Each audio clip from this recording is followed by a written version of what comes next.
সূরা মুমিনুন থেকে আমি তেলাওয়াত করলাম 1 থেকে 11।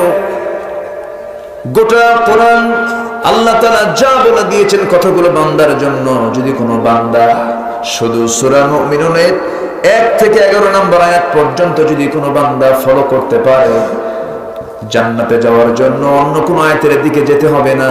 11টা আয়াত তাকে জান্নাতের দরজায় পৌঁছায় দেবে। জোরে বলে সুবহানাল্লাহ। এর মানে কি অন্য আয়াত দরকার নেই? ওই যে বরপক্ষ কনে পক্ষের জন্য যখন বিয়ে করতে যায় তখন কি খালি হাতে যায় না হাতে কিছু নিয়ে যায়? এলাকায় আছে নাকি এটা প্রচলন আছে? মিজান ভাই বিয়ে করছেন তো নতুন, তো কি নিয়ে যায় হাতে? ব্যাগে করে কসমেটিক্স, কাপড় চোপড়, মিষ্টি, এরপরে কিছু গহনা, মেয়েকে উপহার দেওয়ার জন্য, কনেকে উপহার দেওয়ার জন্য গহনা নিয়ে যায়। তো সব কিছু নিয়ে গেছে, কিন্তু একটা গলার হার নিয়ে গেছে, পেটা স্বর্ণের একটা চেন নিয়ে গেছে। কনে পক্ষের আবার এই চেনটা খুব পছন্দ হয়ে গেছে, দারুণ পছন্দ।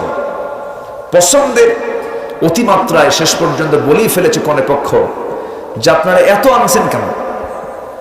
এই কসমেটিক্সের দরকারই ছিল না, শুধু একটা জিনিস আনলে আমরা খুশি হয়ে যেতাম। এই স্বর্ণের যে পেটা চেন আনছেন এটাতেই আমরা খুশি, আর কিছুই লাগতো না। এর মানে কি কাপড় চোপড় পরার দরকার নাই? আছে না নাই? আছে। কোরআন গোটাটাই লাগবে। তবে আমি এই আয়াতের গুরুত্ব বোঝাতে গিয়ে বললাম, এই আয়াত 11টা যদি কেউ ফলো করে জান্নাত যেতে তার কোনো বাধা নাই। জোরে বলে সুবহানাল্লাহ।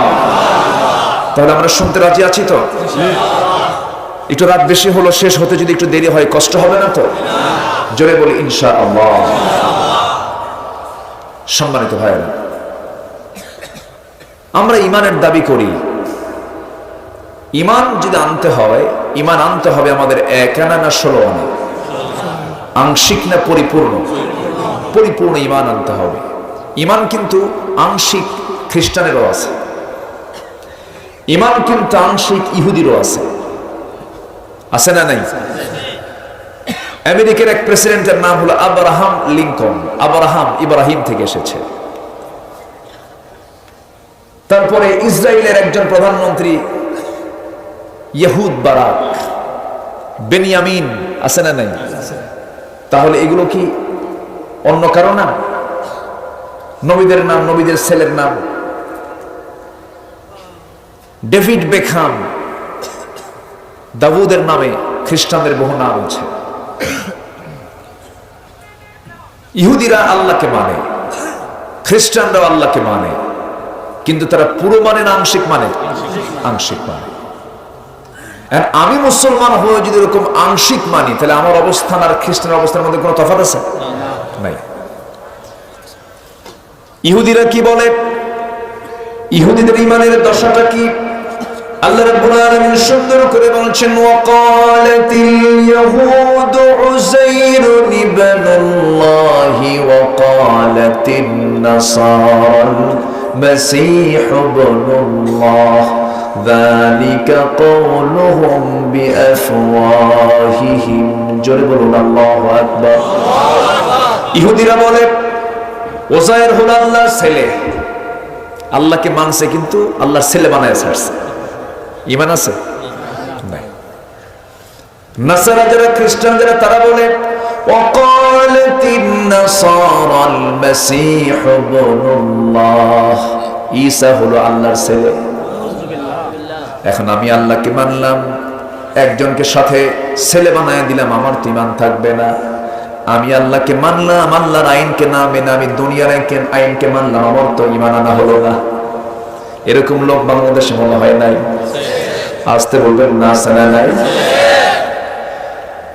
কেন হবে না? আল্লাহ রাব্বুল আলামিন আরেক জায়গায় বলছেন, ওয়া মান ইয়াবতাগি গায়রাল ইসলামি দীনান فلن يقبل منه وهو في الآخرة من الخاسرين।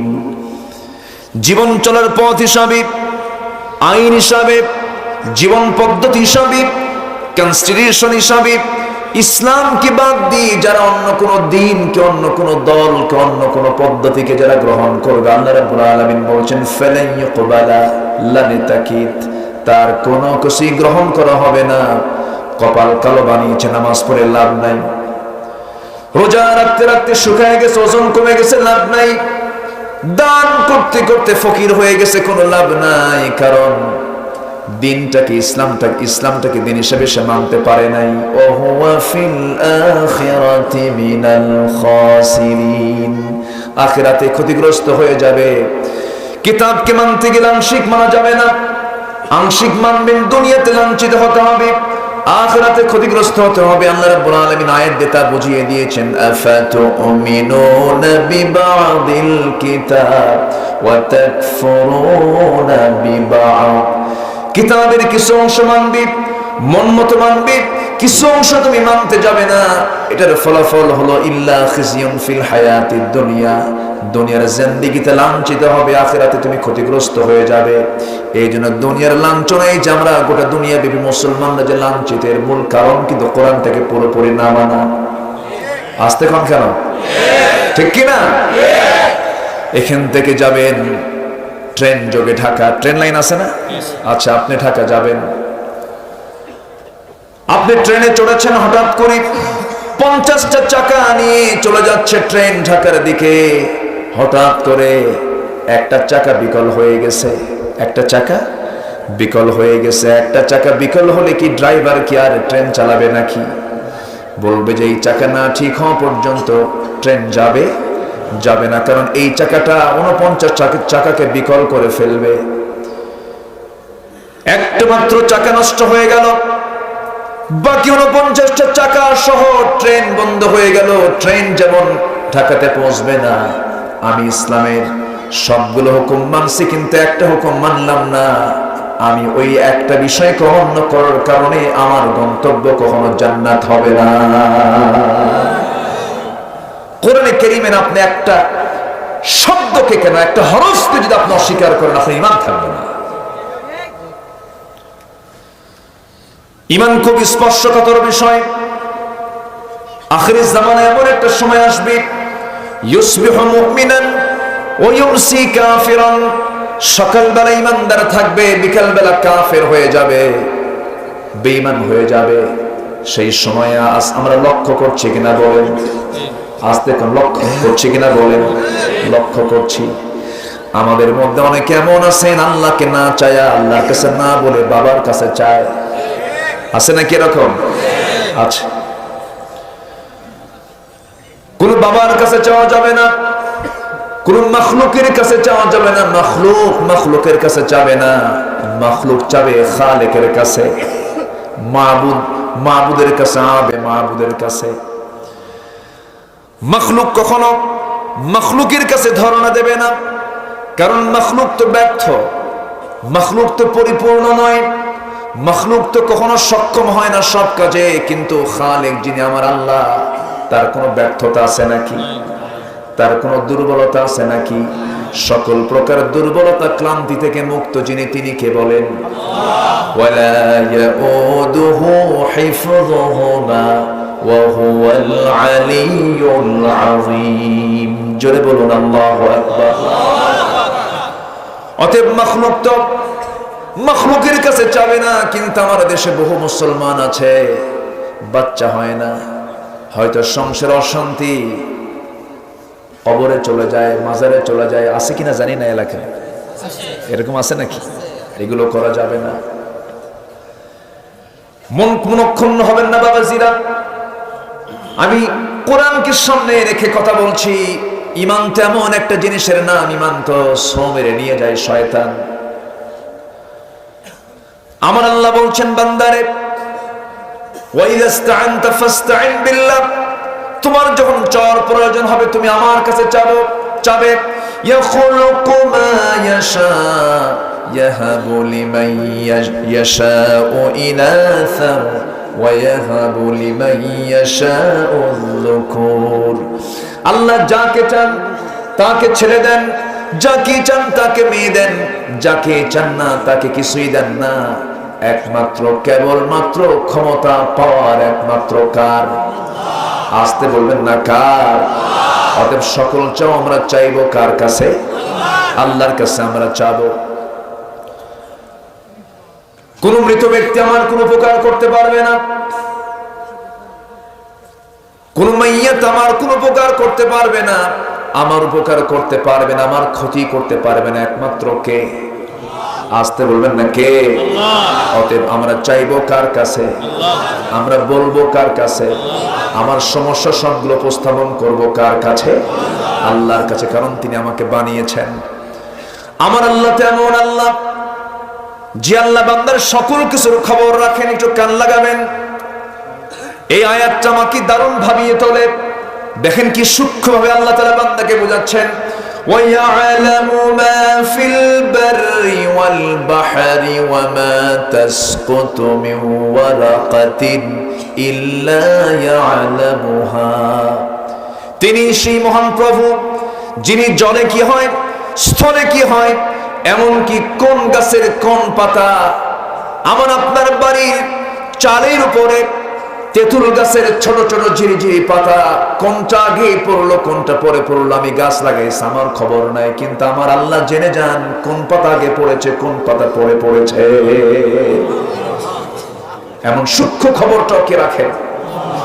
আল্লাহ বলছেন ওয়ায়ালামু খাইনাতাল আ'য়ুনি ওয়া মা তুখফিস সুদূর। তোমার চক্ষু কি খেয়ানত করে, তুমি তোমার অন্তরে কি দানা বেঁধেছো, তোমার অন্তরে তুমি কোন কুচিন্তা মাথায় রেখেছো, কার জন্য তুমি মিথ্যা মামলা দিতেছো, কাকে তুমি জেলখানায় ঢোকাবা জোর করে অন্যায় করে। কেউ যদি নাও জানে আমি আল্লাহ কিন্তু তোমার চক্রান্ত বুঝি। আসতে কোন কেন? এরকম মামলা আছে না নাই? আসতে বলবেন না আছে না নাই? আপনার পাওয়ার আছে, আপনার ক্ষমতা আছে, হয়তো আপনি হ্যালো দিয়া মামলাটা উল্টায় দিবেন, হ্যালো দিয়া মামলা দিয়া সাজাটা দিয়ে দিবেন। আপনি দুনিয়াতে একজন মানুষকে জুলুম করে সাজা দিয়ে দিলেন, মার হক থেকে বঞ্চিত হলো, স্ত্রীর হক থেকে বঞ্চিত হলো, সন্তানের হক থেকে বঞ্চিত হলো। আপনি এত বড় গোপন গোপন যে সিদ্ধান্তগুলো, অত্যাচারগুলো, জুলুমগুলো করতেছেন, আল্লাহ বলছেন বান্দারে খবর কিন্তু আমার জানা আছে, আমি তোরে ছাড় দেব না।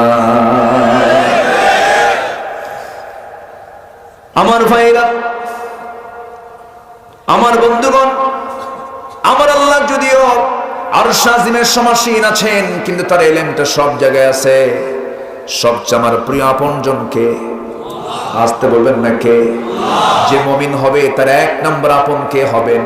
কুল ইন কানা আবাউকুম ওয়া আবনাউকুম وإخوانكم وأزواجكم وعشيرتكم وأموال اقترفتموها وتجارة تخشون كسادها ومساكن ترضونها أحب إليكم من الله ورسوله وجهاد في سبيله। জোরে বলুন আল্লাহু আকবার। তোমার সবচেয়ে প্রিয় হবে না আল্লাহ কার চাইতে? বাবার চেয়ে, ভাইয়ের চেয়ে, ছেলের চেয়ে, স্ত্রীর চেয়ে, আত্মীয় স্বজনের চাইতে, মালামালের চাইতে, ব্যবসার চাইতে, বাসস্থানের চাইতে, সকল কিছুর চাইতে তোমার আল্লাহকে বেশি ভালোবাসতে হবে। হাব্বা ইলাইকুম মিনাল্লাহি ওয়া রাসূলিহি ওয়া জিহাদিন ফি সাবিলিহি। রাসূলকে ভালোবাসতে হবে, জিহাদকে ভালোবাসতে হবে।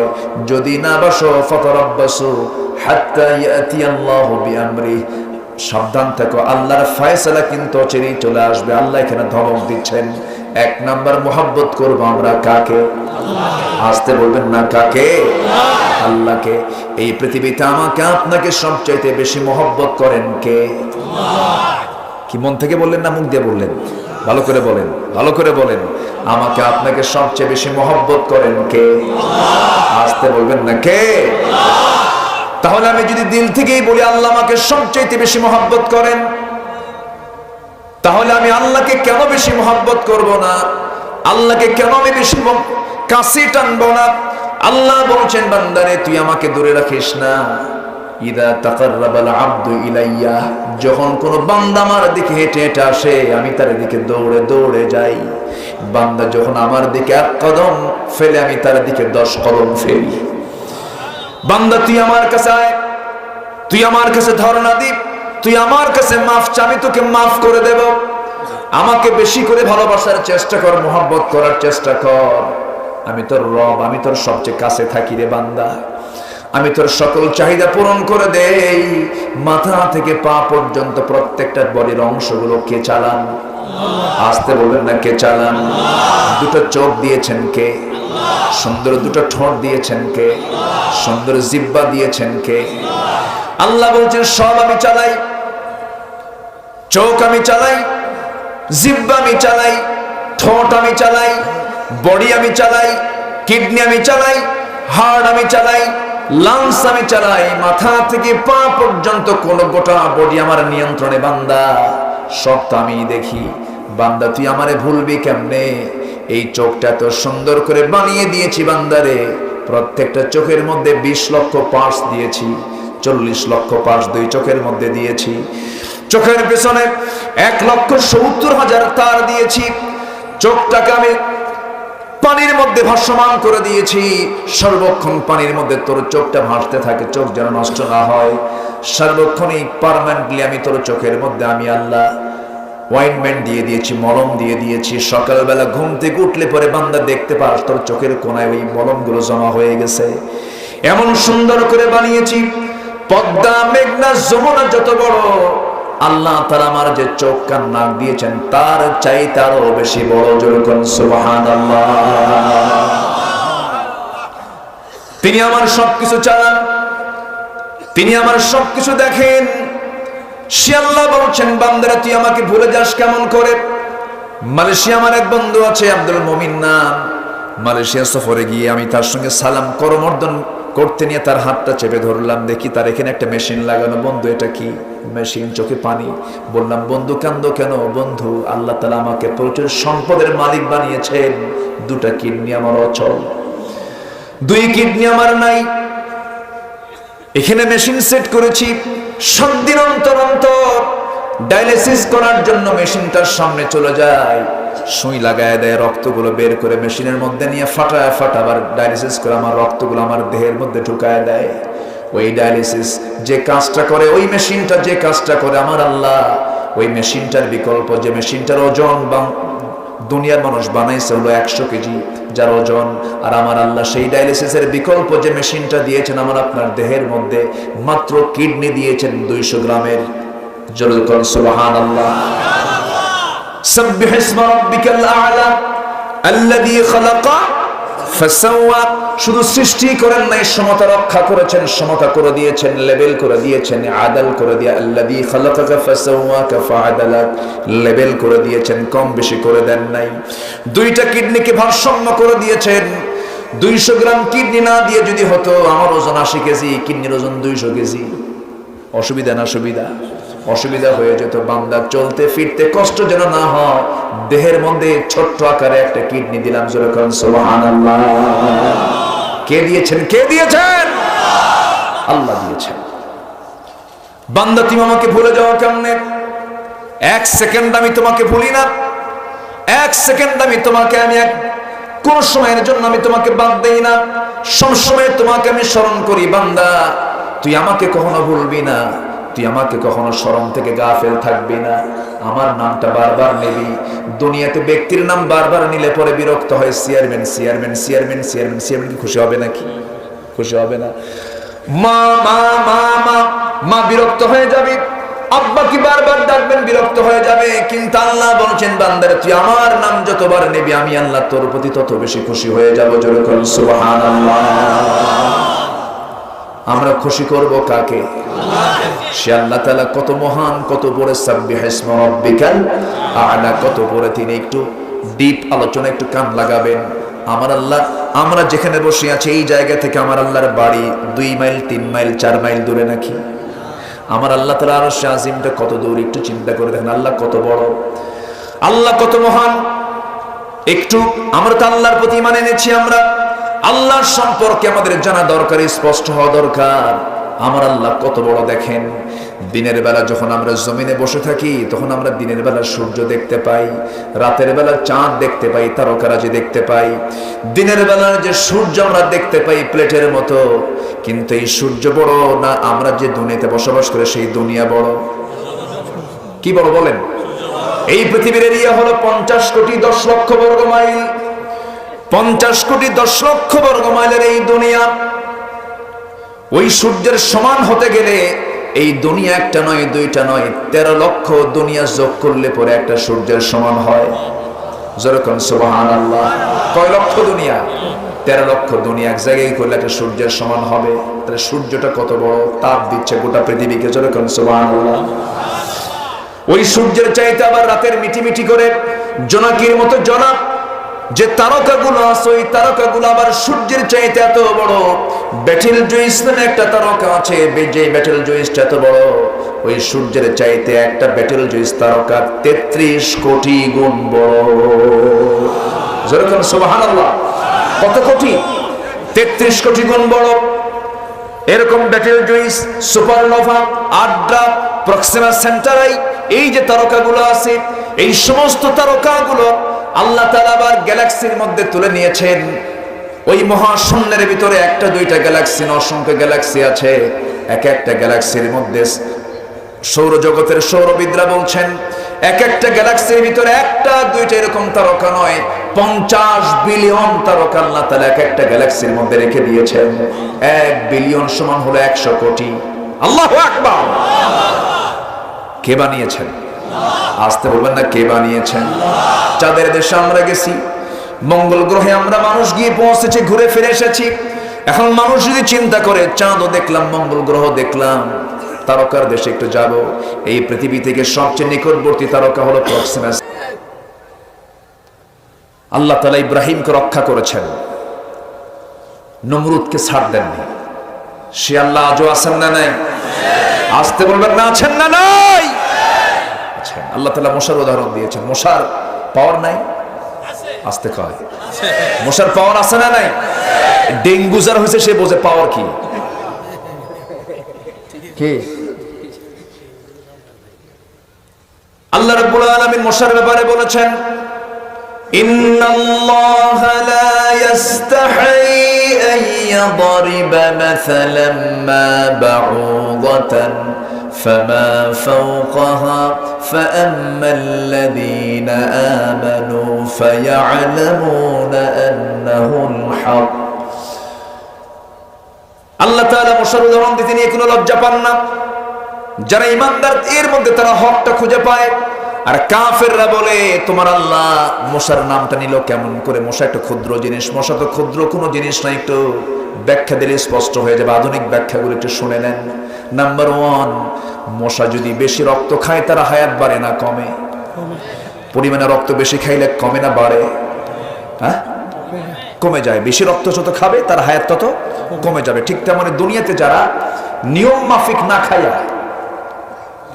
জনগণের টাকা, রাস্তার টাকা, কাবিখার টাকা, ইতিমের টাকা, বিধবার টাকা, সব টাকা যারা পেটে তুলবে তাদের হায়াত বেশি দিন নয়। তাহলে শিক্ষা আছে না নাই? নাম্বার 2, মশা যে কামড়ায় এটা পুরুষ কামড়ায় না মহিলা কামড়ায়? হ্যাঁ, স্ত্রী মশা কামড়ায়। যারা সায়েন্স পড়েছেন ঠিক আছে না, স্ত্রী মশা কামড়ায়। তাহলে কামড়ায় কারা? না, আমি মাদেরকে খাটো চোখে দেখছি না, মাদের দাম আছে। মশা না কামড়ালে তো ওদের বংশ বিস্তার হবে না। মশা বংশ বিস্তার হবে হলো রক্ত খেলে। তো মশা এর মধ্যে যে স্ত্রী মশা কামড়ায় এটা তো হালে বিজ্ঞান প্রমাণ করলো। অথচ আল্লাহ তাআলা ১৫০০ বছর আগে যে মশার উদাহরণ দিয়েছেন সেই মশাটা কিন্তু পুরুষ মশা না, বাউদাতান। বাউদাতান মুযাক্কার না মুয়ান্নাস? মুয়ান্নাস। স্ত্রী মশার কথা বলেছেন। সুবহানাল্লাহ বলা যাবে না? নাম্বার 3 হলো রাত 10টার দিকে আপনি বিছানায় যাবেন, প্রচুর মশা ঘরের মধ্যে। কয়েল লাগাইছেন তাও কাম হয় না, কারণ কয়েলও ভেজাল। কি কয়েলও কি ভেজাল? যাবেন কোথায়? গত বছর চিটাগাং মাহফিলে গেছি, মানুষ ওয়াজ শুনতে শুনতে কাইন্দা শেষ। মাহফিল শেষে যাওয়ার সময় দেখি আমার জুতা নাই। কি কথা কি বুঝতেছেন? কয়েল দিয়েছেন, কাজ হয় না। মশারি টাঙ্গাইছেন, মশারি, মশা তো দারুণ জিনিস, যদি একটু ফাঁক পাই সেই দিক দিয়ে ঢুকে যায়, ঢোকে না? ঢুকে গেছে। মশারি আপনি টাঙ্গাইছেন, আপনি শক্তিশালী মানুষ, মশারি টাঙ্গাইছেন কেন? মানুষ যদি শক্তিশালী হয় মশারি টাঙ্গায় কার ভয়? পাওয়ার নাই, ও কি দুর্বল? দুর্বল না। মশারি টাঙ্গালাম আমি, এরপরও 2-3টা মশা মশারির মধ্যে ঢুকে গেছে। ঘুমাবেন কেমনে? ঘুম তো হবে না, কারণ মশা কিন্তু গান গায়, কিন্তু এই গানটা এত বিরক্তিকর ঘুমটা পর্যন্ত হারাম হয়ে যায়, ঠিক কিনা? দুর্বল। এই মশাটা কানের কাছে আসে যে গান গায়, সে তো গান গায় না, তার পাখাটা নড়ায়। সায়েন্স বলতেছে মশাকে তোমরা দুর্বল মনে করো না, মশা প্রতি সেকেন্ডে তার পাখা নড়ে 500 থেকে 600 বার। পৃথিবীর কোন মেশিন এত দ্রুত চলতে পারে না যে মেশিনটা মশা তার পাখা নড়াতে চালায়। প্রতি সেকেন্ডে, 1 সেকেন্ডে 500 থেকে 600 বার পাখা নড়ায়। তাহলে আল্লাহ যে উদাহরণ দিছে, অকাজে না কাজে? অকাজে না কাজে? কাজে। নাম্বার 4, পৃথিবীর কাফেররা, নব্য ফেরাউনরা, জেনে রেখে দিও, নব্য নমরুদরা জেনে রেখে দিও, এই মশার কামড়েই আমি বিদায় করেছি নমরুদকে। কথা তো অনেক, এক রাত, বহু আলোচনা আছে। যদি ফজর পর্যন্ত হয় শুনতে রাজি আছেন তো? থাকবেন আপনারা, আমি চলে যাব, আমার তো সম্ভব না। আমি মিজান ভাইকে বলেছিলাম যে একটু আমাকে আগে ভাগে দিয়ে, কিন্তু দেরি করে ফেলেছেন।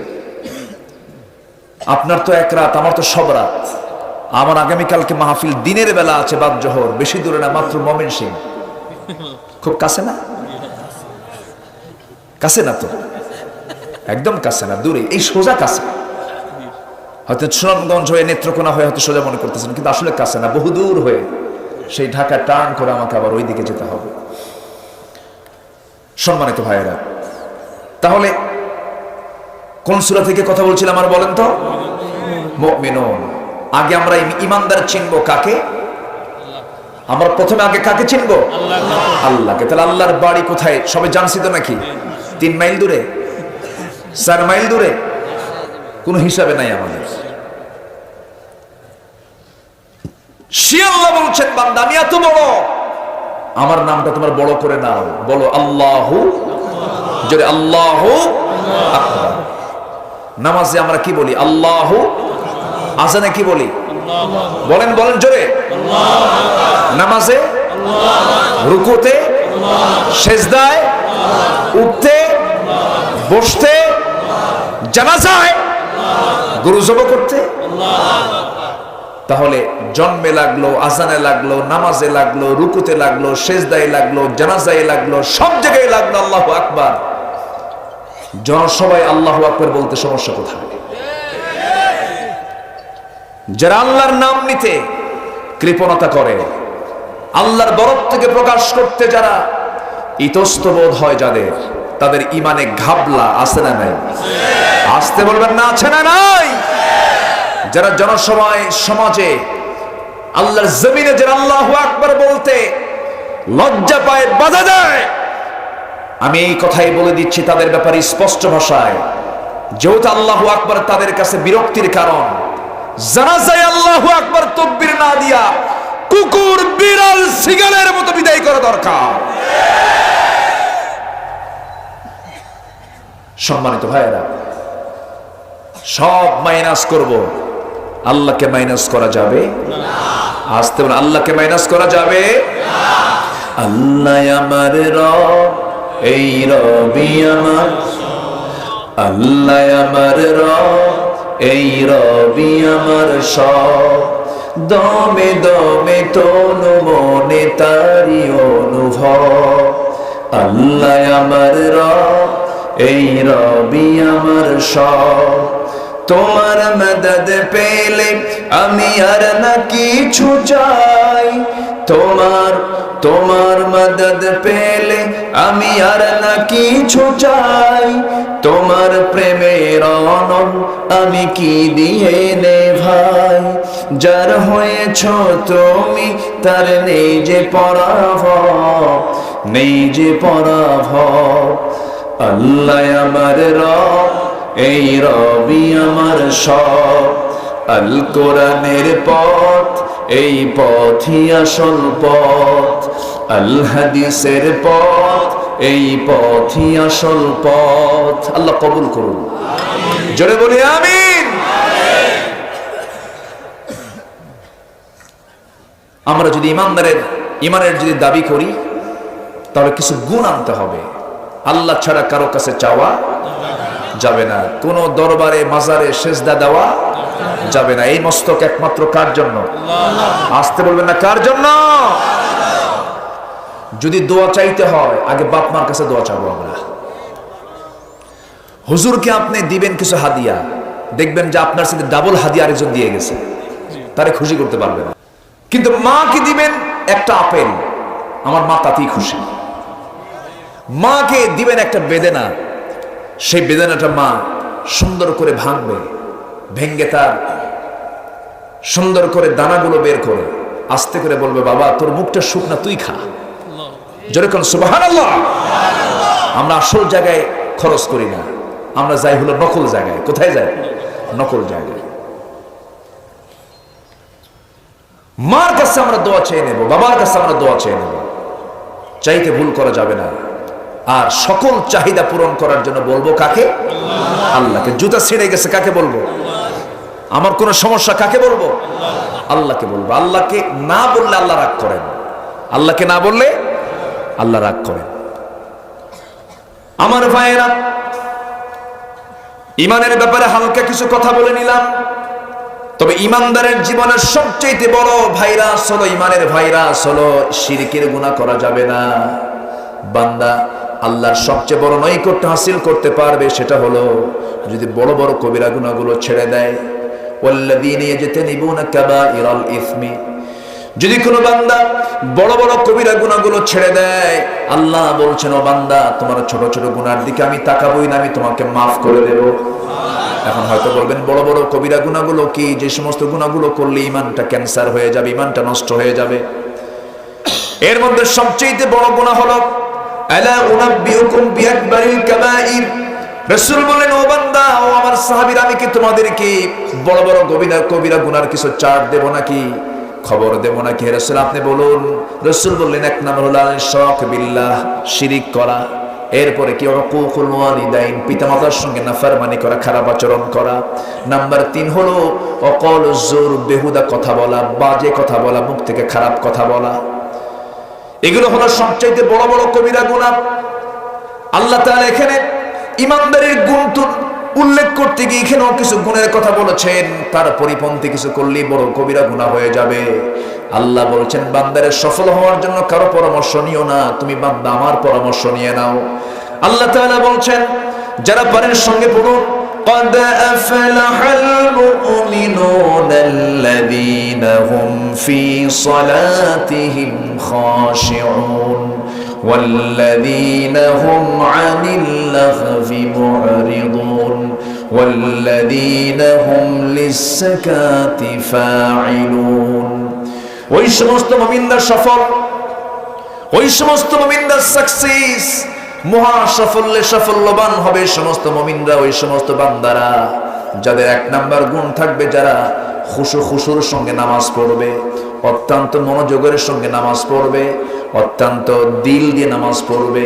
নামাজে যখন দাঁড়াবে তার মধ্যে দুনিয়ার কোনো কথা মনে হবে না, মনে হবে কার কথা? আসতে বলবেন না, কার কথা? নামাজের কিছু ক্লাস আছে। ইমাম ইবনুল কাইয়্যিম রাহমাতুল্লাহ আলাইহি তিনি বলেছেন, নামাজের 5টা ক্লাস আছে। নাম্বার 1 ক্লাস হলো ঠিক মতো ওযুই বানায় না, নামাজে দাঁড়ায়। আছে না নাই? পায়ের গোড়া ভেজা থাকে না, ভেজা না, হাতের কোনোই ভেজা না, নামাজ পড়ছে, নামাজ হবে নাকি? হবে না। নামাজে দাঁড়ায়, নামাজ পড়তে নিয়ে নামাজের যে তাদিল, নামাজের যে তারতিব ঠিক রাখে না, নামাজের যে তারতিব গুলো ঠিক রাখে না, নামাজকে এলোমেলো করে ফেলে, তার নামাজটা নষ্ট হয়ে যাবে। নাম্বার 3, নামাজের মধ্যে নামাজ ঠিকই পড়তেছে কিন্তু নামাজের মধ্যে কোনো মনোযোগিতা নাই। এরকম লোক আছে না নাই? বলে আছে। নামাজ কয় রাকাত পড়েছে তাও খেয়াল থাকে না।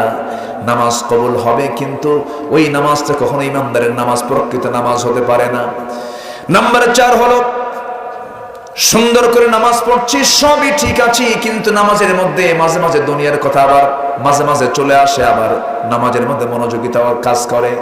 নাম্বার 5 হলো ওই সমস্ত নামাজি পূর্ণ সফল যে বান্দা নামাজ পড়তে নিয়ে শয়তান পর্যন্ত তাকে দেখে ভয় পায়, শয়তান পালায়া যায়, দুনিয়ার কোনো কথা মনে হয় না। এটা হলো সর্বোত্তম ক্লাসের নামাজ। যার জীবনের নামাজটা যত সুন্দর হবে তার ঈমানটা তত সুন্দর হয়ে যাবে। আল্লাহ তাআলা সেই জন্য বলছেন ওয়াল্লাযীনা হুম ফি সালাতিহিম খাশিউন, যাদের নামাজের মধ্যে খুশু খুশু ভাবটা চলে আসবে, মনোযোগিতার ভাবটা চলে আসবে, এরা হলো সফল। নাম্বার 2 হলো, দেখেন নামাজের পরে আল্লাহ তাআলা বলছেন যারা তাদের অনর্থক কথা থেকে যারা নিজেকে বিরত রাখবে, কারণ এই দুনিয়াতে সবচেয়ে বড় বড় অপরাধ যত হয় বান্দার দ্বারা, সবচেয়ে বড় বড় অপরাধ হয় দুইটা অঙ্গকে কেন্দ্র করে। একটা হলো জিহ্বা, আর একটা হলো দুই উরুর মধ্যস্থিত বস্তু গোপনাঙ্গের, যৌনাঙ্গের এবং জিহ্বা, এই দুইটা দিয়ে সবচেয়ে বড় গুনাহ হয়ে যায়। আল্লাহ তাআলা দুটো অঙ্গের কথা এখানে সুন্দর করে তুলে ধরেছেন। যার জিহ্বা ঠিক তার ঈমানটা ঠিক, যেরকম সুবহানাল্লাহ। যার জিহ্বা ঠিক নাই তার ঈমানটা ঠিক নাই।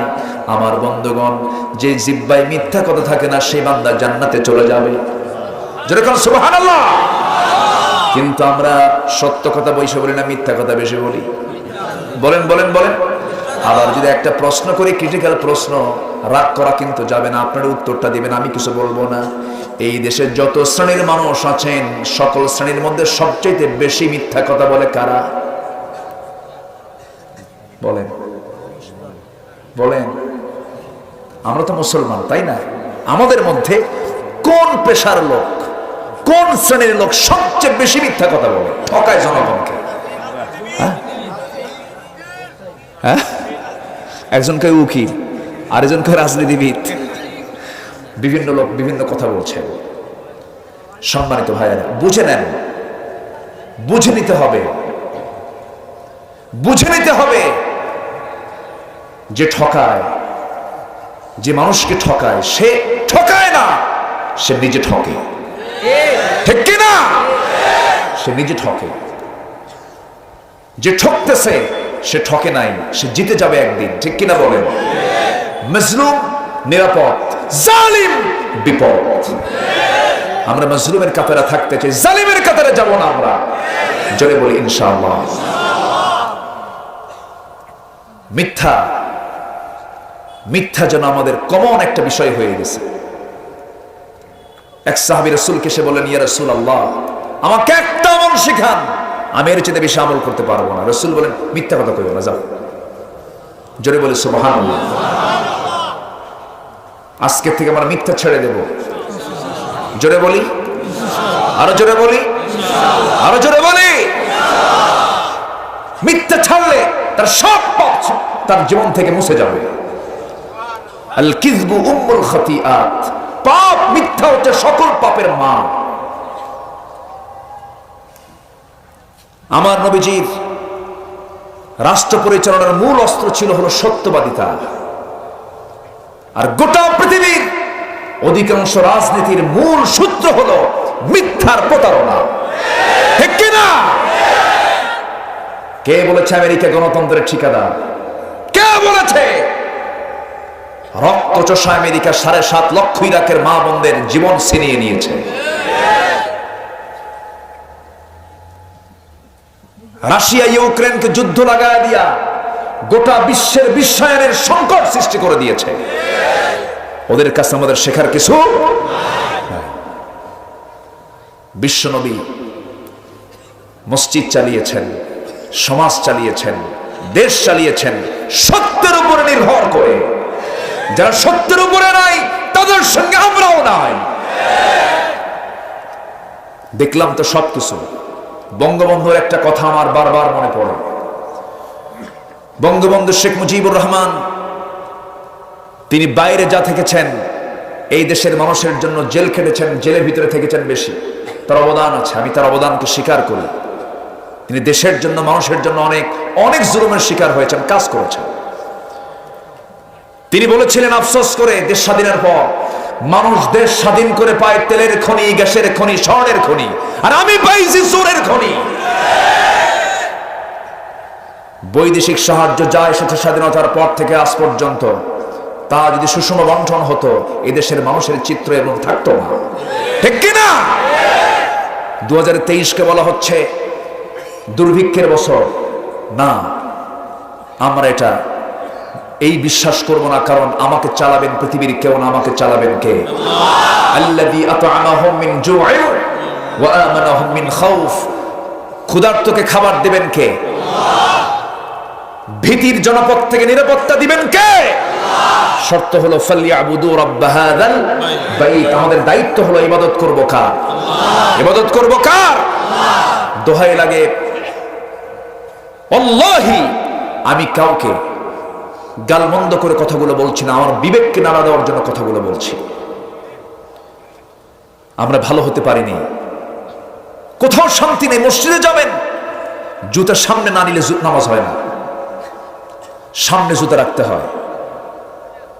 সামনে জুতা রেখে নামাজ শুরু করতে, সেজদায় যাওয়ার পর আবার উঠে সেজদার দিকে নজর না দিয়ে জুতার দিকে নজর দেওয়া হয়। আমি কি ভুল বলতেছি ভাই? আমি কি ভুল বলতেছি? ঠকানো হয়ে গেছে আমাদের নিত্য নৈমিত্তিক অভ্যাস। ওজনে কম দেওয়া হয়ে গেছে আমাদের চরিত্র। কাপড়ের ত্রুটি, একটা কাপড় ব্যবসা। আবু হানিফা দেখেন কি ব্যবসায়ী ছিলেন। মসজিদে গেছেন নামাজ পড়তে, একটা কাপড়ের গাঁটটির মধ্যে একটা ত্রুটি, একটা ছেঁড়া অংশ বের হয়েছে। তিনি বললেন এটাকে সাইড করবা, এটাকে বিক্রি করবা না, বিক্রি করলে এটা বলে দিবা যে ত্রুটিটা বলে দিয়ে এরপরে বিক্রি করবা। চলে গেছেন মসজিদে নামাজ পড়তে, কর্মচারী করছে কি না বলে বিক্রি করে দিচ্ছে। দোকানের সমস্ত মালামাল তিনি আল্লাহর পথে দান করে দিয়েছেন। আমি আমার সম্পদে কোনো হারাম ঢোকাতে চাই না, সুবহানাল্লাহ বলবেন না? চাল ব্যবসায়ী চালের মধ্যে ভেজাল ঢুকায়, তেল ব্যবসায়ী তেলের মধ্যে ভেজাল ঢুকায়। আমার দেশে নির্ভেজাল বেশি না ভেজাল বেশি? হাসতে কয়। এখন প্রশ্ন করি, মানুষ বেশি না চোর বেশি? ভালো করে কই, আমরা তো মানুষ হতে পারিনি। 90% মুসলমান যে দেশে, সেই দেশে নামাজ পড়ে মাত্র 5%, বাকি 95 নামাজ পড়ে না। যে নামাজ পড়ে না তার চেয়ে বড় চোর আর কে হতে পারে? এখন কোন মানুষ বেশি না চোর বেশি? কষ্ট হচ্ছে। আলোচনা কিন্তু কেবল শুরু। আমার আলোচনা চালাবো, আলোচনা চলো, হুজুর মরুক। খুব সুন্দর আপনারা, আমি খুব আনন্দ পাচ্ছি আপনাদেরকে নিয়ে। আমার আজকের মাহফিলটা খুব প্রাণবন্ত মনে হচ্ছে। দিল থেকে বলছি, আল্লাহ তুমি মাহফিলকে কবুল করে নাও। জোরে বলি আল্লাহুম্মা আমিন। মুমিনের সফলতা আসবে 7 কাজে। কয় কাজে বলেন? কয় কাজে বলেন? আমি শর্ট করে হলেও 7টা কাজ আমি বলে যাচ্ছি। নাম্বার 1, আমরা কি সবাই নামাজ পড়বো? একা না জামাতে? নামাজ কার হক? নামাজ যে চুরি করে তার চেয়ে বড় চোর আছে? নামাজ যে ফাঁকি দেয় তার চেয়ে বড় ফাঁকিবাজ আছে? এখন বলেন আমার দেশে ফাঁকিবাজ কম না বেশি? যে আল্লাহকে ফাঁকি দেয় সে তো আপনার ফাঁকি দিবেই, বোনের সম্পত্তি মেরে খাবে। চেয়ারম্যান সাহেব আসতে একটু উপকার করে দিই। বোনের সম্পত্তি মেরে খাওয়া ভাই আছে না নাই? এই আছে না? বাবা মেয়েদের সম্পত্তি ছেলের নামে লিখে দিয়ে মরে যায়, এরকম কিছু বুড়া শয়তান আছে না নাই? আছে। মেয়েদেরকে ডাক দিয়ে বলে, বাবা আমার মেয়েরা, আমার একটা মাত্র ছেলে, তোমাদের বিয়ে সেলে দিয়েছি, স্বামীর ঘরে করে খাচ্ছ, এই দিকে আমার সম্পত্তির দিকে তোমরা তাকাও না, আমি সব ছেলের নামে দেব। বলে কি মানুষ না আস্ত শয়তান? রাগ করতেছেন আপনারা? এরকম চাচা আছে না নাই? বাপ মারা গেছে এক যুগ, বোনের সম্পত্তি ভাই বুঝে দেয় না। প্রত্যেক বছর 2 বার করে দাওয়াত দেয় বোনকে, একটু পিঠা খাওয়ায়, একটু মিষ্টি খাওয়ায়, আবার মাঝে মাঝে ওয়াজ করে, বোন একটা কথা বলি কি, অংশ নিলে কিন্তু ধ্বংস হয়। দেখছেন কত বড় শয়তানের অহিনাজির এ আছে না নাই? আমরা তো মানুষ হতে পারিনি, অথচ আপনি আপনার বোনের সম্পত্তির উপরে ওই জায়গাতে আপনি ধান লাগালেন, সেই ধানের আবাদগুলো আপনি তুলে এক যুগ ধরে খেলেন, আপনি তো হালাল কিছু পেটে উঠান নাই, জাহান্নামের খাবার আপনি তুলে নিয়েছেন। বোনকে বোনের সম্পত্তি বুঝে দিতে হবে, এতিমকে এতিমের সম্পত্তি বুঝে দিতে হবে, ফাঁকিবাজ হওয়া যাবে না, হক নষ্ট করা যাবে না, কারণ আল্লাহ তাআলা সবকিছু মাফ করবেন, শিরকের গুনাহ মাফ করবেন না, হকের গুনাহ মাফ করবেন না। ওয়া'বুদুল্লাহ ওয়া লা তুশরিকু বিহি শাইআন ওয়া বিল ওয়ালিদাইনি ইহসানান ওয়া বিযিল কুরবা ওয়াল ইয়াতামা ওয়াল মাসাকিন। জোরে বলুন আল্লাহু আকবার। তিনটা হকের কথা এখানে আসছে। আল্লাহর হক ইবাদত করো, পিতামাতার হক আদায় করো। আজ থেকে 10 বছর আগে আমার দেশে যে শিক্ষার হার ছিল তার চেয়ে আজকে শিক্ষার হার বেড়েছে বটে, কিন্তু বাপ মার খেদমতের হার বেড়েছে না কমেছে? তাহলে শিক্ষার মধ্যে ত্রুটি আছে না নাই? আসতে বলবেন না আছে না নাই? অনেক বড় বড় ধনী মানুষ এখন মনে মনে চিন্তা করে আমাদের কাছে এসে কান্দে, হুজুর সন্তানদের কি শিখাইছে, আমারে বেয়াদব, আমার সঙ্গে বেয়াদবি করে। যদি আগে বুঝতাম, সন্তানকে কোরআন বুঝাতাম, কোরআন শিখাতাম। অনেকে ফিরে আসতেছে। আমার দেশে লজ্জাজনক একটা অধ্যায়, আমার দেশে বৃদ্ধাশ্রম গড়ে উঠেছে। বৃদ্ধাশ্রম তো ইসলামে মুসলমানদের জন্য জায়েজ নাই। ইউরোপ আমেরিকাতে বৃদ্ধাশ্রম বানাবে, কারণ সে দেশে বাবার পরিচয় নাই।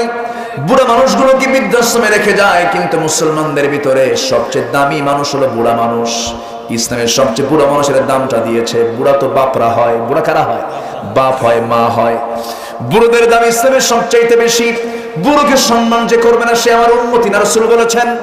এই জন্য বাপ মার খেদমত করাটা সন্তানের জন্য ফরজ। আল্লাহ তাআলা 3টা পাঠ করেছেন, ওয়া'বুদুল্লাহ ওয়া লা তুশরিকু বিহি শাইআন ওয়া বিল ওয়ালিদাইনি ইহসানান। আল্লাহর হক আদায় করো, শিরিক করো না, ইবাদত করো। পিতামাতার হক আদায় করো। একটা আলাদা অপশন তুলে দিয়েছেন, কারণ পিতামাতার হক যদি পৃথিবীতে ঠিক থাকে সবার হক ঠিক থেকে যাবে।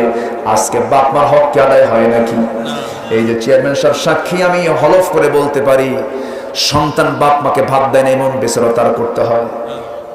বাস্তব, বাস্তব তো এটা। সন্তান টাকা পয়সা কামাই করে, বাপ মাকে দেখার সময় পায় না, বাপ মার খবর নেয় না, বাপ মার সময় দেয় না। আল্লাহ তাআলা বলছেন, বান্দারে, লক্ষ টাকা খরচ করে হজ করতে গেলি জান্নাত সেখানে পাবি না। ঠান্ডা পানিতে ওযু বানায় নামাজ পড়লি জান্নাত সেখানে নাই। জান্নাতটা হলো আল জান্নাতু তাহতা আকদামিল উম্মাহাত। জান্নাত হলো মার পায়ের নিচে। যখন সুবহানাল্লাহ, মার পায়ের নিচে জান্নাত। মার পা ধরে তুমি কান্দো, মার পা ধরে তুমি মার কাছে মাফ চেয়ে নাও, ক্ষমা চেয়ে নাও। মা তো এমন একটা জায়গার নাম, 3 শ্রেণীর দোয়া কখনো মিস হয় না। বন্দুকের গুলি মিস হয়, 3 জনের দোয়া মিস হয় না। এর মধ্যে একটা হলো বাপ মার দোয়া। বাপ মার দোয়া কখনো মিস হয় না। বাপ মার সঙ্গে সুন্দর আচরণ করব আমরা। একজন অসুস্থ সাহাবী নবীর সামনে এসে বলছেন, ইয়া রাসূলুল্লাহ, উরিদুল জিহাদ, আশতাহিল জিহাদ, আমি জিহাদে যেতে চাই, লড়াই করতে চাই। রাসূল বললেন, তুমি তো অসুস্থ। হুজুর, অসুস্থর জন্যই তো বলছি। হুজুর, আমি কেমনে জিহাদে যাব? রাসূল বললেন, হাল বাকিয়া মিন ওয়ালিদাইক, তোমার কি আব্বা আম্মা বেঁচে আছে নাকি? বেঁচে আছে, যাও। আল জান্নাতু ইনদা রিজলিহা, ওই বাপ মার পায়ের নিচে তোমার জন্য জান্নাত। জোরে কোন সুবহানাল্লাহ। বাপ মার খেদমত করো, বাপ মাকে টাইম দিয়ে দাও। যেমন করে তোমার মা তোমাকে টাইম দিয়েছেন, ঘন্টার পরে ঘন্টা, মাসের পরে মাস, বছরের পরে বছর। কে কে করে কেঁদেছো। দুনিয়াতে তোমাকে দুধ খাইয়ে দিয়েছেন, হাত পা গুলো বড় করে দিয়েছেন, পেটের মধ্যে থেকেছো, লাথি মেরেছো, মা মুস্কি হাসি মেরে উড়িয়ে দিয়েছে। এত কষ্ট করে যেই মা তোমাকে লালন পালন করলেন, সেই মার তুমি খেদমত করো। দুঃখ লাগে, এমনও সন্তান আছে, সুন্দর বাড়ি বানাইছে, নিজের বেডরুম আছে, বইয়ের থাকার ঘর আছে, ছেলে থাকার ঘর আছে, মেয়ে থাকার ঘর আছে, মেহমান থাকার ঘর আছে, কিন্তু বাপ মা থাকার ঘর নাই। বাপ মার ঘর হয়ে গেছে সিঁড়ির তলে। আমি কি ভুল বলছি? আমি কি ভুল বলছি? কোন সমাজ আমরা রূপ দিয়েছি আজকে? বাপ মাকে দেখার আমরা টাইম পাই না। রাসূল বলছেন, সাহাবীরা, আমি আমার মার দুধ আমার কিসমতে জোটে নাই। আমার নবীজি নবুয়ত প্রাপ্তির পর আমার নবীজি একদিন সাহাবায়ে কেরামকে নিয়ে কথা বলছিলেন। একজন বৃদ্ধা মহিলা নবীর সামনে দাঁড়ায় আছেন। আমার নবীজি তাকে দেখা মাত্রই নিজের গায়ের চাদরটা সুন্দর করে বিছায়া দিলেন মাটিতে, বলছেন, আপনি এখানে বসুন। সাহাবীর হতভম্ব হয়ে গেছেন, আশ্চর্য হয়ে গেছেন। বিশ্বনবীর মতো মানুষ তার গায়ের চাদর মহিলার জন্য বিছায় দেয়, মহিলাটা কে? পরে প্রশ্ন যখন করা হলো, রাসূল কেঁদে কেঁদে বলছেন, আমার সাহাবীরা রে, মায়ের দুধ আমার কিসমতে জোটে নাই, এই মার দুধ খেয়ে খেয়ে আমি বড় হয়েছি।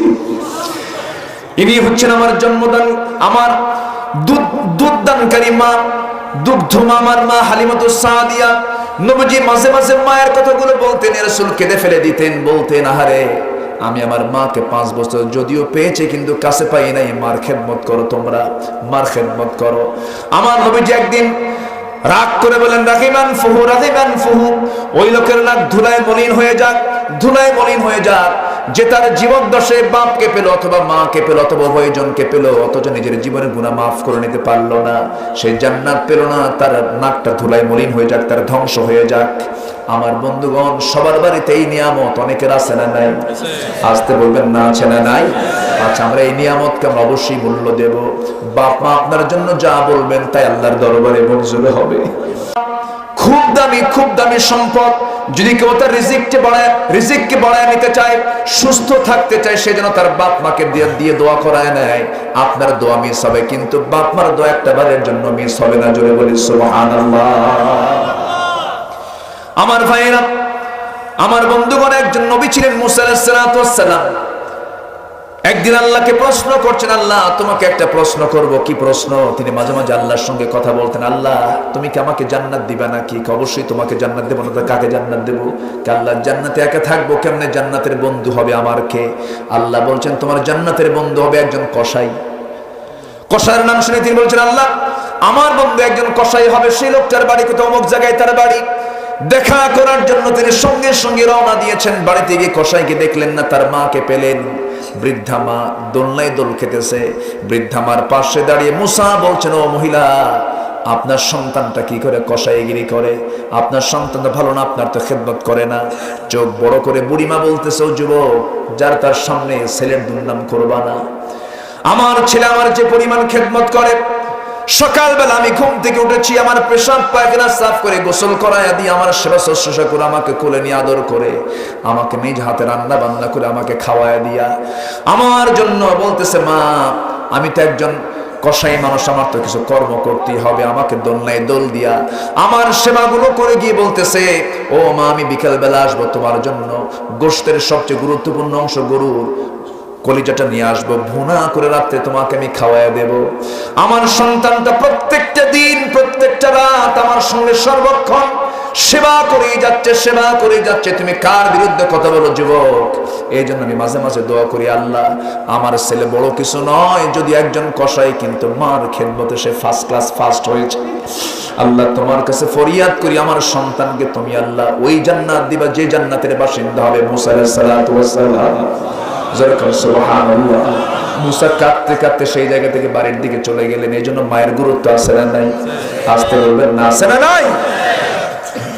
নামাজ যেমন ফরজ, নামাজের হুকুম দিয়েছেন, রোজার হুকুম দিয়েছেন, ঠিক একই কায়দা আল্লাহ তাআলা এক জায়গায় অর্ডার দিচ্ছেন, আল্লাহ তা'বুদু ইল্লা ইয়াহু ওয়া বিল ওয়ালিদাইনি ইহসানা إما يبلغن عندك الكبر أحدهما أو كلاهما فلا تقل لهما أف ولا تنهرهما وقل لهما قولا كريما جربنا الله أكبر আমার ভাইয়েরা, এই জন্য বাপ মার সঙ্গে সুন্দর আচরণ আমরা করব।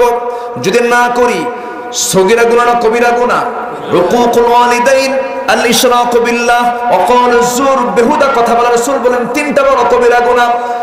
এক নাম্বার হলো শিরক করা, পিতামাতার হক আদায় না করা। নাম্বার 3 হলো বাজে কথা। আল্লাহ তাআলা এখানেও বলছেন বাজে কথা বলো না, জিহ্বাটাকে ঠিক রাখো। ইদা আসবাহা ইবনে আদম, যখন কোন বান্দা সকালবেলা করে, ফাইনাল আ'দা কুল্লু শাইইন তাকফুরুল লিসান, প্রত্যেকটা অঙ্গ প্রত্যঙ্গ সকালবেলা জিহ্বার কাছে আসে। হাত আসে, পা আসে, নাক আসে, চোখ আসে, জিহ্বার কাছে এসে বলে ইত্তাকিল্লাহ ফিনা, ও জিহ্বা তুমি আমাদের জন্য আল্লাহকে ভয় করো। ফাইন্নামা নাহনু বিক, তোমার সঙ্গে আমরা সর্বক্ষণ থেকে যাই। ফাইন ইসতাকামতা ইসতাকামনা তুমি যদি ঠিক থেকে যাও আমরা দেহ ঠিক থেকে যাব, তুমি জিহ্বা যদি বেঠিক হয়ে যাও আমরা বেঠিক হয়ে যাব। এই জন্য গোটা দেহের মূল পয়েন্ট হলো জিহ্বা, আমরা জিহ্বাকে ঠিক রাখবো, জোরে বলি ইনশাআল্লাহ। তাহলে মুমিনের 1 নম্বর গুণ হলো নামাজকে সুন্দর করা, নাম্বার 2 হলো জিহ্বাকে ঠিক রাখা, অনর্থক কোনো কথা বলা যাবে না, বেহুদা কোনো কথা বলা যাবে না, মিথ্যা সাক্ষী দেওয়া যাবে না। মিথ্যা সাক্ষী এখন কম না বেশি? আস্তে করে, মিথ্যা সাক্ষী কম না বেশি? বেশি মিথ্যা সাক্ষী দেওয়া যাবে না, কবিরা গুনাহ। নাম্বার 3 হলো যারা যাকাত আদায় করবে, যাকাত যারা ঠিক মতো আদায় করবে, যাকাত আদায় করা নামাজের মতোই। আস্তে কোন কেন? আরো জোরে, আরো জোরে।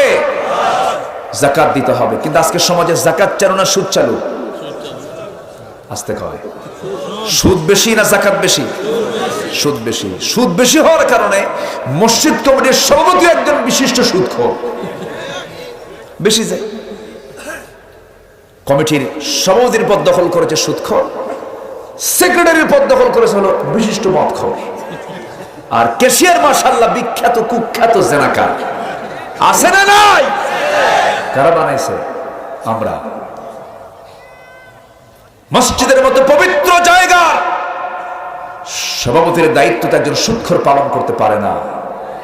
খতিব সাহেব খুতবা দেবে কেমনে? খুতবা দিতে নিয়ে হঠাৎ করে বলে ফেলছে, লা তাকুলুর রিবা দাআফা মুদাআফা, তোমরা চক্রাকারে সুদের কারবার করো না, সুদ খাইও না। বলতে নিয়ে খতিবের নজর গেছে সভাপতির চেহারার দিকে। কি কথা কি বুঝতেছেন? নামাজ শেষে খতিব সাহেবকে লক্ষ্য করে সভাপতি বলে, হুজুর ওয়াজ তো ঠিকই করলেন, কিন্তু আমার দিকে তাকাইলেন কেন? কি কথা কি বুঝতেছেন না? প্রকৃত নামাজি কখনো এই জাতীয় সুদখোরকে মসজিদের দায়িত্ব দিতে পারে না। ঘাড় ধাক্কা দিয়ে ওই পথ থেকে তাদেরকে বের করে দেওয়া দরকার। এগুলো আমাদের দায়িত্ব, আছে না নাই? আছে না নাই? আচ্ছা, যাকাত ঠিক মতো দেবো আমরা, জোরে বলি ইনশাআল্লাহ। এই সময় কেউ উঠেন না, উঠলে ভাববো যে ওটাই সুদ খায়। বসেন। রাগ করতেছেন নাকি আপনারা? আমার এত রাতে, আমি গতকালকে মাহফিল শেষ করেছি 11টায়, 11:15। এত রাতে যে ওয়াজ মানুষ শোনে, আমি আজকে আশ্চর্য হয়ে যাচ্ছি। ঘুমাবেন না আপনারা? ঘুমাবেনও না? কি অবস্থা! আল্লাহু আকবার। কি করব মিজান ভাই? চালাবো? আলহামদুলিল্লাহ বলেন। এলাকার মেয়েরা কি পর্দা করে? পর্দা করে? বোরকা পরে? মার্কেটে যায়?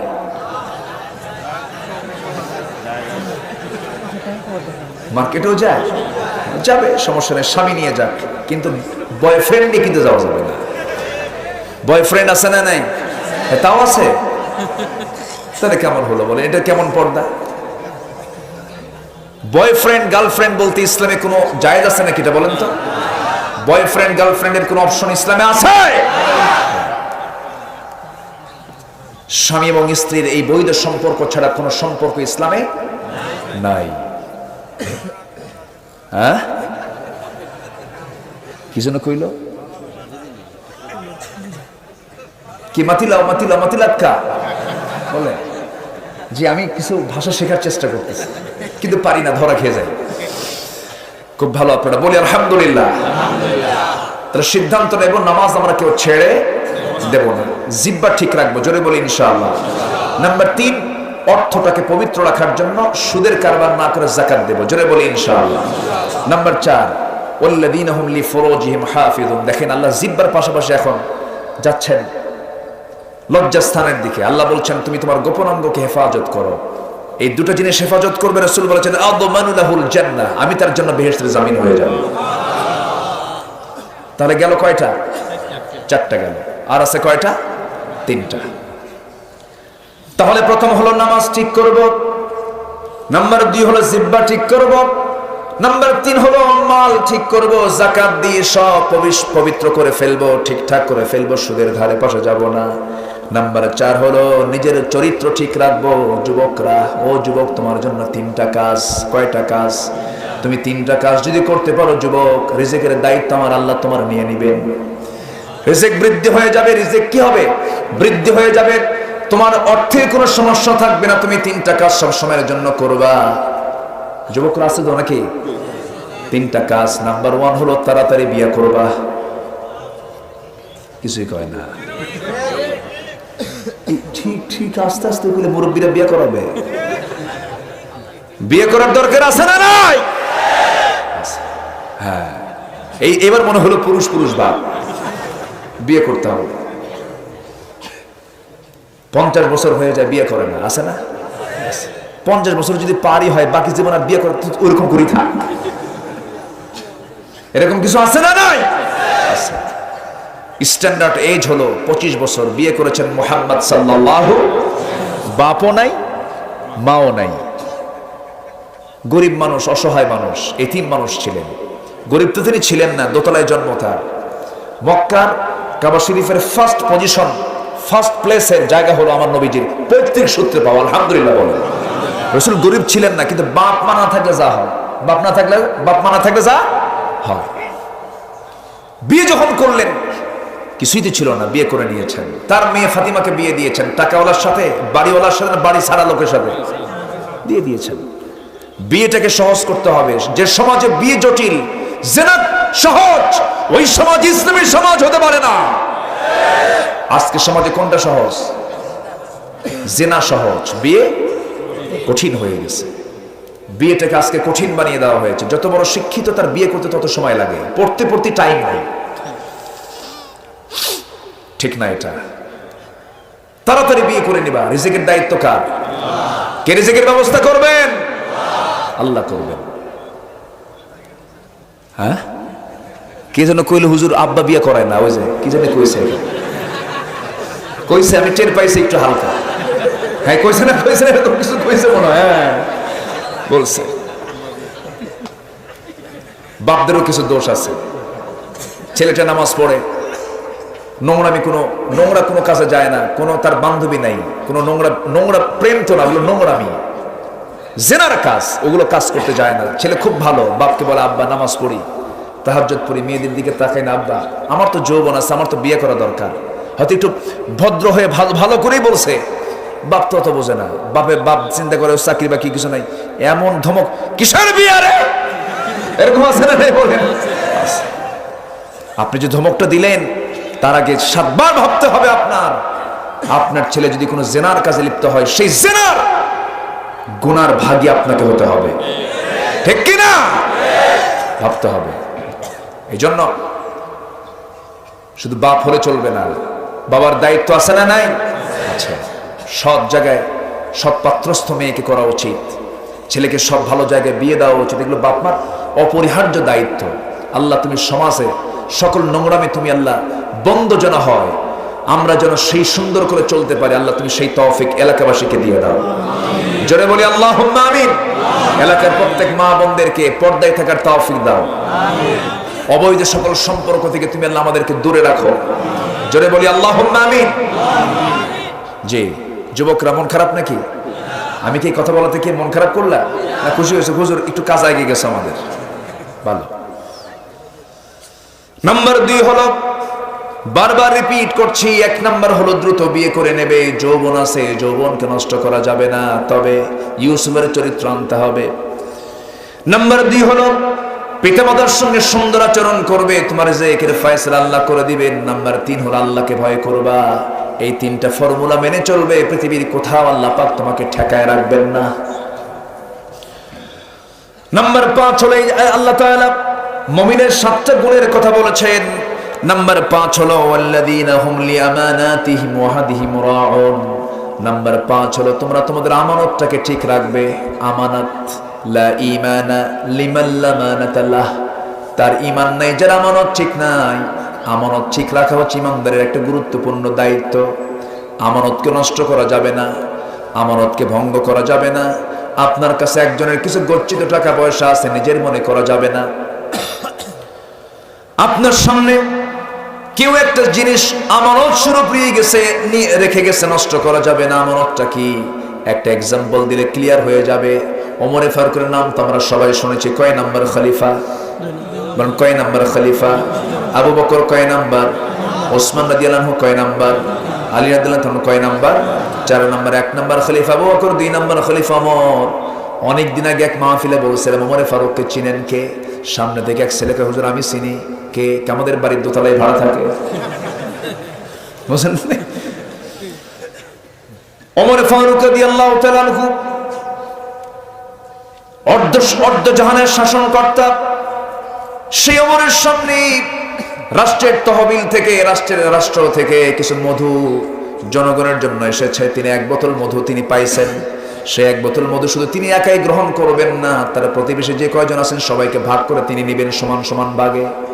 বোতলটা নিয়ে সেই স্ত্রীর সামনে দিয়ে বলছেন, স্ত্রী শোনো, এই যে বোতলের মধ্যে কিছু মধু আছে, আমরা কিছু অংশ নিয়ে সমান সমান করে একটা অংশ আমরা নিয়ে বাকিগুলো সব প্রতিবেশীর মধ্যে ভাগ করে দাও। বোতলটা বউয়ের কাছে হস্তান্তর করার 1 মিনিট পরে আবার তিনি বোতলটা হাতের মধ্যে নিয়ে বলছেন, না আমি তোমাকে দায়িত্ব দেব না। বলেন তো বউ কি মন খারাপ করার কথা? আমার আপনার বউ হলে কি হতো? মেরে ফেলতে কি কি পায়? কামসারা ও বোতল ফেলে দিত না? কিসের তোমার ভাগ নেও? বউয়ের সঙ্গে কি রাগারাগি হয় না? আস্তে আস্তে করে। কি আপনাদের বউ কি সব রাবিয়া বসছে নাকি? রাগারাগি হয় কিনা বলেন? রাগারাগি ছাড়া কি সংসার হয়? একটু রাগতে থাকবে, অভিমান থাকবে, একটু কথা বলবে না, একটু অনুরাগ থাকবে, এতে মহাব্বত কমবে না বাড়বে? বাড়বে। বইয়ের কথা কি শোনেন না আপনারা? এই বিয়ে করেনি কিন্তু জিও বুঝছে। কে বুঝে জিও? ও আপনি বুঝেছেন, ঠিক আছে, ঠিক আছে। আচ্ছা আচ্ছা, বইয়ের কথা শোনে না? আসতে বলে কি? আমিও তো শুনি ভাই, বইয়ের কথা শোনেন না আপনারা? বইয়ের কথা না শুনে সংসার হবে? শুনতে হবে তো বইয়ের কথা। এক রাজা প্রজার মাঝে ঘোষণা করছে, যে প্রজা বইয়ের কথা শুনবে তাদেরকে একটা করে ডিম দেওয়া হবে, আর যে প্রজা বইয়ের কথা শোনে না তাকে একটা করে ঘোড়া দেওয়া হবে। গোটা দেশে ফরমান জারি করছে। এক পাবলিক এসে বলতেছে, রাজামশাই জীবনে কোনোদিন বইয়ের কথা শুনি নাই। তাই? ঠিক আছে, আস্তা বলে যাও, একটা ঘোড়া তোমাকে দিয়ে দিলাম। ঘোড়া খান নিয়ে গেছে, কিন্তু ঘোড়া হয়েছে কালো ঘোড়া, লাল ঘোড়া না। বাড়িতে নিয়ে গেছে, বউ দেখার সঙ্গে সঙ্গে বলতেছে, ঘোড়াটা নিয়ে আসলা, কালো ঘোড়া মানুষ নেয় নাকি? লাল ঘোড়া কাছে। ঠিক আছে, আমি লাল ঘোড়া নিয়ে আসতেছি। কি বুঝতেছেন কি? আবার কাছে ফেরত রাজ দরবারে গিয়ে বল, রাজামশাই ঘোড়া তো নিলাম, কিন্তু ঘোড়া তো কালো হয়ে গেছে, লালটা নিতে হবে। কিন্তু তোর এই পরামর্শ দিল কে? বউ বলে দিল। রাজা এক ধমক দিয়ে বলে, ঘোড়া থুইয়া ডিম নিয়ে যা। আল্লাহু আকবার। এখানে আল্লাহু আকবার। আচ্ছা দেখো, রাজামশাই সন্ধ্যার পরে গেছে হলো বাড়িতে। তো রানী বলতেছে, তুমি এমন শর্ত দিছো, এই শর্তে কোনো মানুষ খুঁজে পাবা? মাঝখান থেকে যারা বইয়ের কথা শোনে তারা তো চরমভাবে ঠকে যাচ্ছে। অতএব তাদেরকে একটু ডিমটা না দিয়ে 5 কেজি করে চাল দাও। রানী পরামর্শ দেওয়ার পর পরের দিন মন্ত্রীদের নিয়ে বৈঠকে বসে রাজামশাই বলতেছে, শোনো, ডিমটা না দিয়া 5 কেজি করে চাউল দেওয়া হোক। এই পরামর্শ রাজামশাই আপনাকে কে দিল? বউ আমারে শিখাই দিল। তাহলে এখন বলেন, রাজ দরবারে এই দেশের রাজাও বইয়ের কথা শোনে, প্রজাও বইয়ের কথা শোনে। বইয়ের কথা না শুনলে কি সংসার হবে? হবে না। জাস্ট একটা কথা বলে ফেললাম, একটা উদাহরণ দিলাম। ওমর ফারুক রাদিয়াল্লাহু তাআলা আনহু তিনি এই মধুর বোতলটা যখন তার হাত থেকে টান দিয়েছেন, বউটা একটু মন খারাপ করেছেন। কিন্তু তিনি কেন টান দিলেন?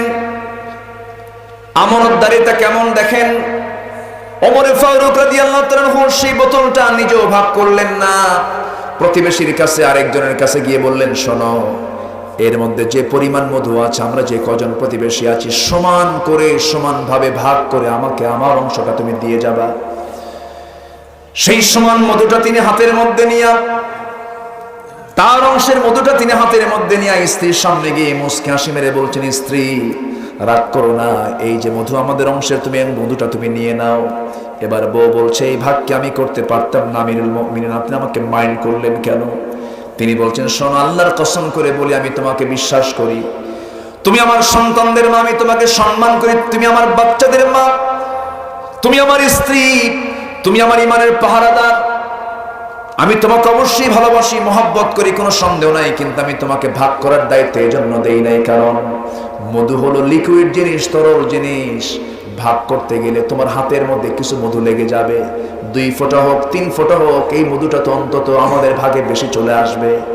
এতটুকুন মধু আমাদের কাছে বেশি চলে আসুক, এটা আমি প্রয়োজন মনে করি নাই। মনে করে মধু ভাগের দায়িত্ব নিজেরা না নিয়ে অন্যজনকে দিয়ে আমি দায় মুক্ত হয়েছি। জোরকান সুবহানাল্লাহ। ওয়াল্লাযীনা হুম লিআমানাতিহিম ওয়া আহদিহিম রাউন। আমানতটাকে আমরা ঠিক রাখবো, জোরে বলি ইনশাআল্লাহ। যারা আমানত ঠিক তার ঈমান ঠিক। ওয়া আহদিহিম রাউন, ওয়াদা যার ঠিক থাকবে, ওয়াদা প্রমিস ঠিক রাখতে হবে। 6টা চলে গেল, নামাজ দিয়ে শুরু, নামাজ দিয়ে শেষ। এরপর আল্লাহ তাআলা বলছেন ওয়াল্লাযীনা হুম আলা সালাওয়াতিহিম ইউহাফিজুন। যারা নামাজের ব্যাপারে যত্নশীল হয়ে যাবে, নামাজটাকে যারা সুন্দর করে যত্ন করে আদায় করবে, আল্লাহ তাআলা বলছেন 7টা কাজ তুমি করবে, আমি আল্লাহ তোমাকে 1 নম্বর জান্নাত দিয়ে দেব। জোরে বলে সুবহানাল্লাহ। আল্লাহ কবুল করুন, জোরে বলি আমিন।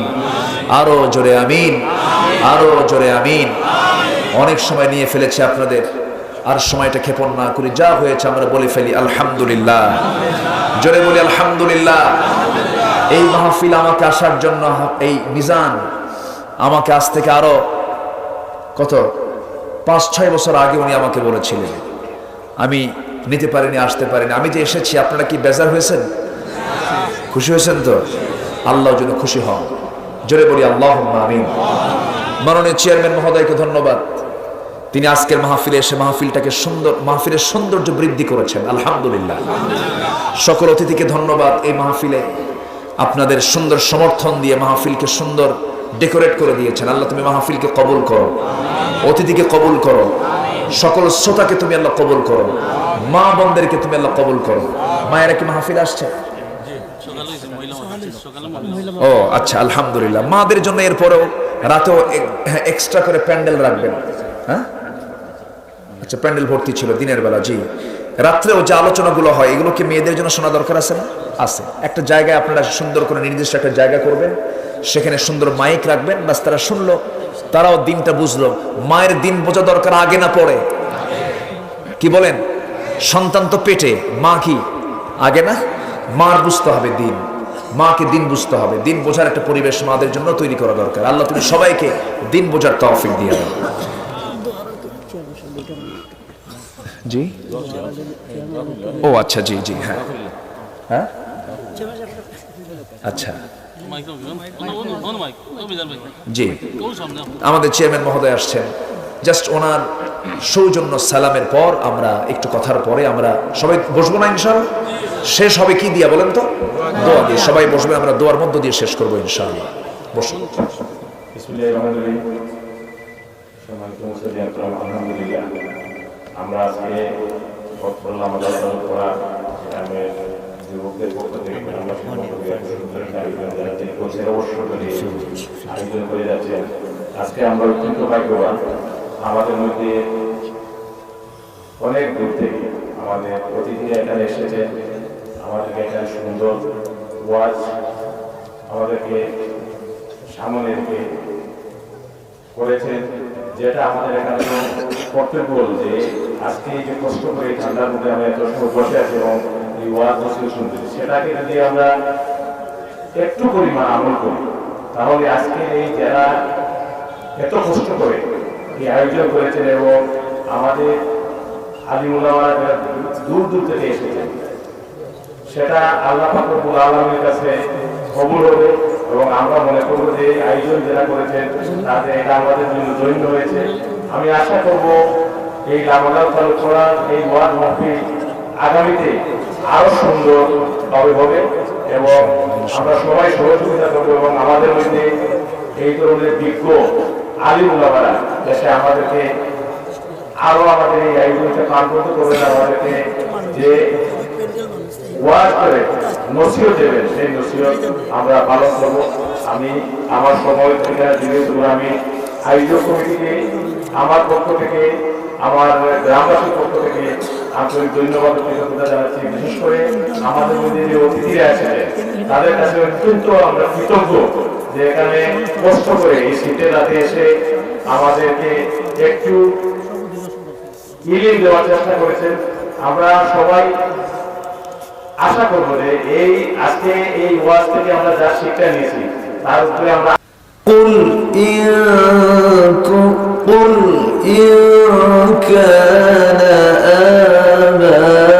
آباؤكم وأبناؤكم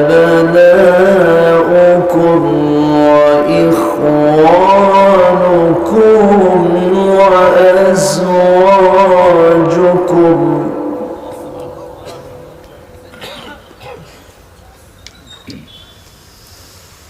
وأزواجكم وعشيرتكم وأموال اقترفتموها وتجارة تخشون كسادها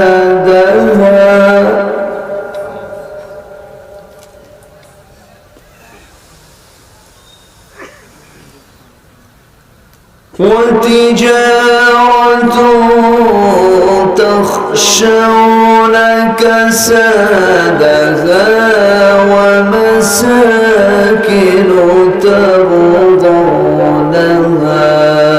أحب إليكم من الله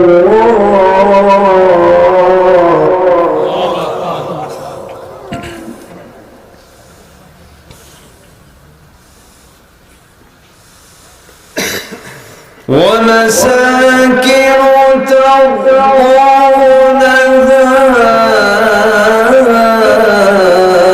أحب إليكم من الله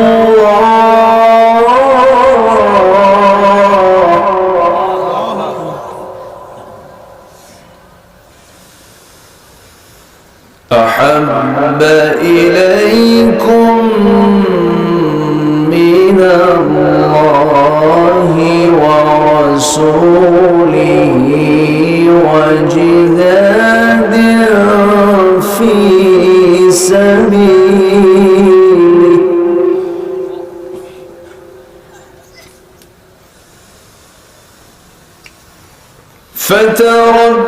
فتربصوا حتى يأتي الله بأمره والله لا يهدي القوم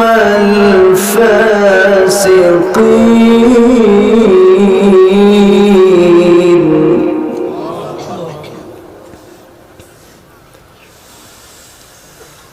الله أكبر بسم الله الرحمن الرحيم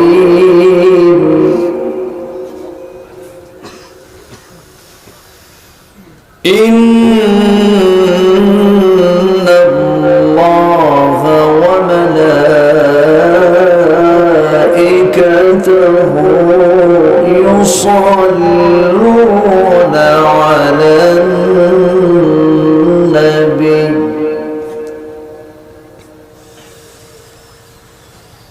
يا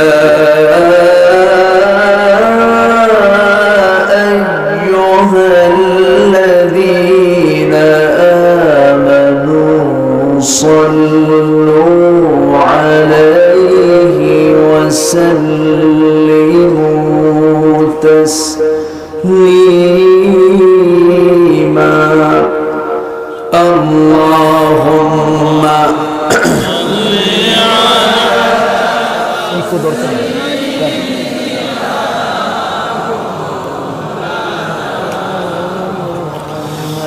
وعلى آله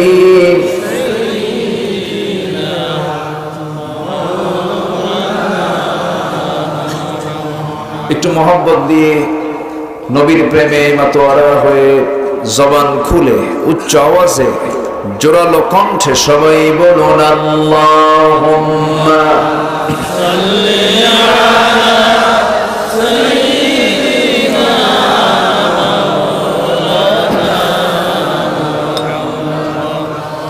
ওয়া আলা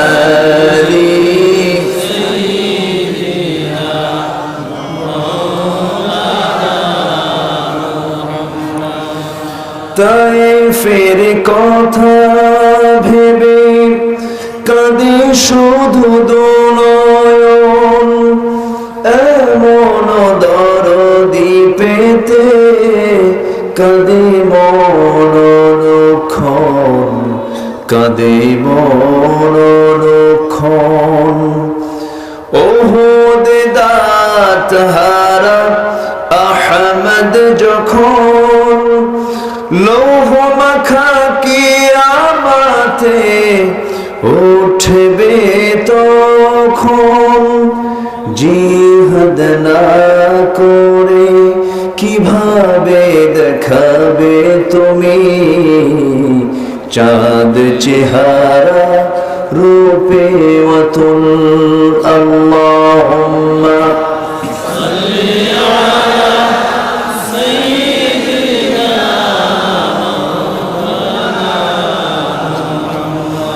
وعلى آل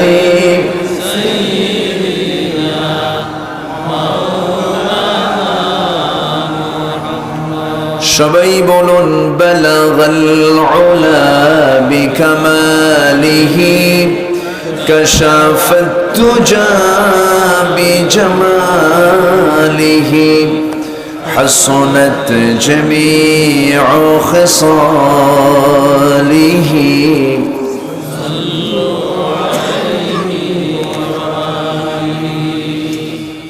سورة يوسف بدارك حكمة لقمان ما قاري قرآن باري یہ دل ساد مان ما بلغ العلا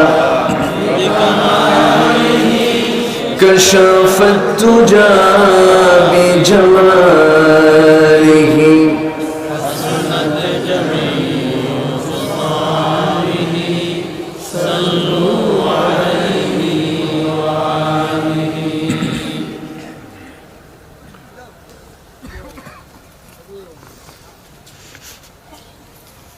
সিলেট জেলার সদর উপজেলার লামাগাঁও তালুকপাড়া গ্রামবাসী মাহফিল ইন্তেজামি কমিটি কর্তৃক আয়োজিত 14তম বার্ষিকী তাফসীরুল কোরআন মাহফিল 2023 মহৎ আয়োজনের সম্মানিত সুযোগ্য সভাপতি মোগলগাঁও ইউনিয়ন পরিষদের সম্মানিত সুযোগ্য চেয়ারম্যান মহোদয় জনাব আলহাজ হিরণ মিয়া, কথা বলেছেন নন্দিত আলেমে দ্বীন বিশিষ্ট ইসলামী চিন্তাবিদ মুহতারাম মাওলানা ওলিউদ্দিন রশাদি হাফিজাহুল্লাহ, কথা বলেছেন আমার অত্যন্ত কাছের মানুষ, প্রিয় মানুষ মুহতারাম মাওলানা ইমরুল হাসান জাফরি হাফিজাহুল্লাহ, হযরত উলামায়ে কেরাম ফদলায়ে ইজাম, এই গ্রামের কৃতি সন্তান আমার অত্যন্ত কাছের আমার অনুজ ইতালি প্রবাসী হাফিজ মাওলানা মিজানুল হক হাফিজাহুল্লাহ,